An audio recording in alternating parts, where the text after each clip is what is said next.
వాడుకున్నోళ్లకు వాడుకున్నంత అన్నట్లు దొరికాడు power star Pawan Kalyan. Mega ఇంట్లో నుంచి వచ్చిన హీరోలు పవన్ కళ్యాణ్ ని వాడుకున్నారు అంటే ఓ అర్థం ఉంటుంది. వాడు వీడు అని కాకుండా ప్రతి ఒక్కడు ఆ స్టార్టమ్ మీద పడ్డారేమో అనిపిస్తోంది. మొన్నటి వరకు ఈ వాడకం నితిన్ కి పరిమితం అయింది. ఇప్పుడు అందరూ తెగ వాడేసుకుంటున్నారు. గత వారం విడుదలైన బెంగాల్ టైగర్ లో పవన్ ని ఏకంగా రజనీకాంత్ తో పోల్చి సంతృప్తి పడిపోయాడు Sampath Nandi.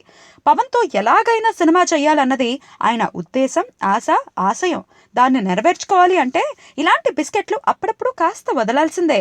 Look at my face in the mirror అంటూ తమ్ముళ్లోని పాటను పోసానిపై చిత్రీకరించిన విధానంలోనూ పవన్ పై సంపత్కున్న ప్రేమ కట్టలు కట్టలుగా కనిపిస్తూ ఉంటుంది. లోఫర్ లో వరుణ్ తేజ్ బాబాయిని గుర్తు చేసే డైలాగులు చెప్తాడు అనుకుంటే అందులోనూ ఆలీపై ఇదే పాటని తెరకెక్కించాడు పూరి. పవన్ కి ఆయనకి బాగా గ్యాప్ వచ్చింది. కెమెరామెన్ గంగతో రాంబాబు తర్వాత పవన్ పై పరస్పర విరుద్ధమైన వ్యాఖ్యలు చేస్తూ పవన్ అభిమానుల కోపానికి గురయ్యాడు పూరి.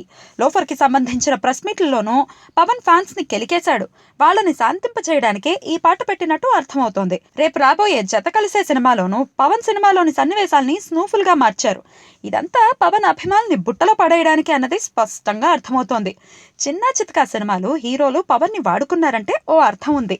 పెద్ద హీరోలు, పేరున్న దర్శకులు కూడా పవన్ ని వాడేస్తానంటే ఎలా? పవన్ ని వాడకుంటే పూట కూడా గడవదన్నట్లుంది వాళ్ళ పరిస్థితి. ఏం చేస్తాం, పవన్ మ్యాజిక్ అంటే అదేనేమో.